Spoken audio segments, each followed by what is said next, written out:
I guess with Providence, kind of the question we're all wondering, when's football coming? I know you guys were tentatively talking about 2022 in there.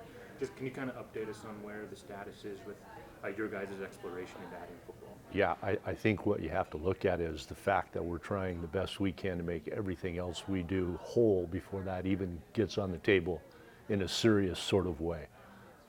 We want to place hold so that we can anticipate the advent of its arrival, but right now there is no absolute firm date.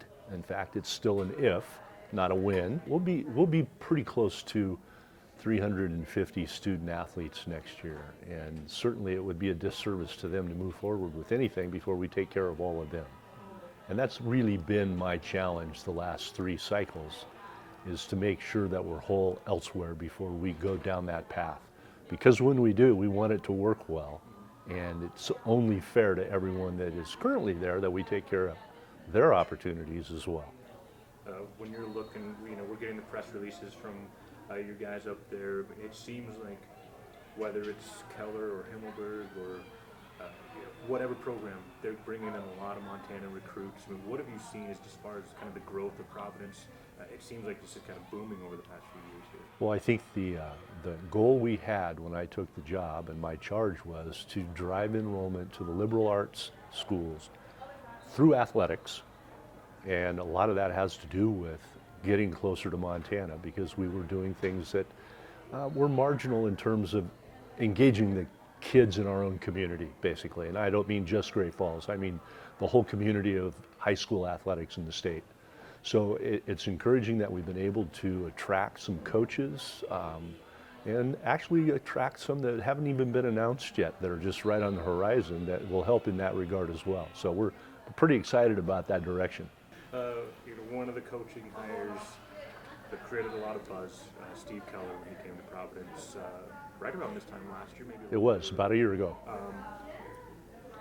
This year one of the Steve Keller era, what surprises, disappointments, how did that go for you guys? Well, I think the biggest surprise for us wasn't the ability to coach. What the biggest surprise was how well connected he actually is in the world of basketball, especially in the state of Montana. I think our roster now is as large as it's ever been. I think it's as high a quality across the board as it's ever been. And of course, after year one of transition for him, because there were some nerves involved with it for him, because it's in the same conference. That's an added little element that you can't underestimate in terms of the emotion. So that's beyond us. He's more comfortable in our system. We run, it's a financial system that's private as opposed to the state.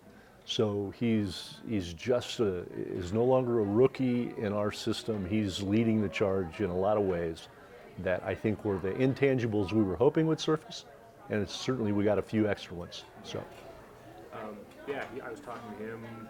He said that he has 26 kids already, and maybe going to be adding some more. There's only 5 guys that can play at a time. So right. He was talking about a developmental program and maybe correct. A JV schedule. I mean, what goes into those types of things to be able to add different sub-varsity teams and programs to maybe help that development? Yeah, I think that when your roster gets 22 plus, you need to do some things for retention. And of course, it's competitive on the upper end, and that means I want to say that the juniors and seniors that he has now, because we redshirted a couple of kids, are going to get the bulk of the time. So how do you keep those younger kids engaged? Well, I would rather term it a developmental league and create some opportunities, 10 to 12 different games or competitions for them, so we keep them engaged. We don't have to increase our staff. We can just increase the travel expense and do some things with Under Armour to help out the uniforms and equipment piece. But I think it's a good tactic to find out if those kids really want to be collegiate student athletes, and if they can handle that kind of pressure before you have to put them in the fray against the big dogs, so to speak. So who are the 12 games or so that they're going to play? Are those Sailors Kootenai and those types of teams, or who are they? Oh, I think we have an assortment. Rocky has a JV program, so that certainly will be part of it. I know that we're very tightly connected with Miles City Community College.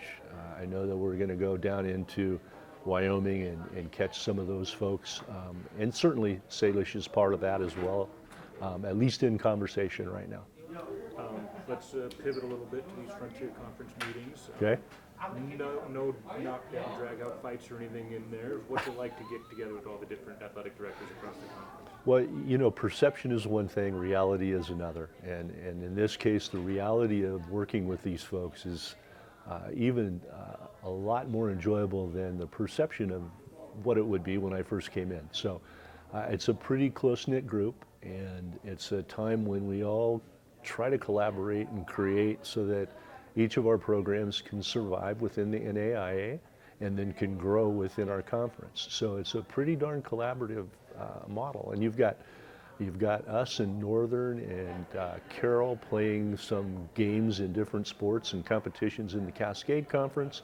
You have 3 or 4 of the Cascade Conference ADs in here because of their football programs. So it's actually a Northwest sort of collaboration, not just in Montana. So it's really a very collegial atmosphere. There's a lot of change, whether you guys do get football or not, but you're losing Lewis Clark State and the other sports. When you guys are here, how much of it is, how do we make sure that we're as healthy as we can be going forward into the future 3, 4, 5 years down the line? Yeah, I think that we're basically the conversation spans from what's happening next fall, do we have that all nailed down? And then let's look at 2020, 2021, 2022 and project this out. Because with Lewis and Clark's absence, we obviously would like to have at least 1, if not 2 or 3 additions to the conference. And so we have to do work way ahead of time to pull that off. And so it's encouraging because we have the foresight to see it, and so the implementation and the follow-up is it's incumbent upon all of us to kind of get some direction and make it happen. How much of the future, you talked about maybe looking to add, other basketball programs, but how much of it is internally, how important would it be for the conference for you guys to get football, or say Montana Tech to add wrestling or soccer? How much of the internal growth is that discussed at these types of things? Well, I think it's all important. I think each campus has different challenges to make those things happen. So as we vet all these things out, we're always keeping in mind the basic minimum number of programs necessary to have the automatic qualifier in whatever sport it is. The consolidation of wrestling within the Cascade Conference, and we're right on the horizon of having women's wrestling become an NAIA sport within the Cascade Conference. So those are 2 pieces that have happened within the last 2 cycles, with the men going and now the women projected to go. Soccer for both men and women on our campus, on Carroll's campus, on Rocky's campus. I think that's as important as anything we do. It's here and now, next year, the year after, the year after. So we're always operating current to 4 years out in these conversations, and it's kind of interesting to hear the thoughts. Last question. These things aren't all work.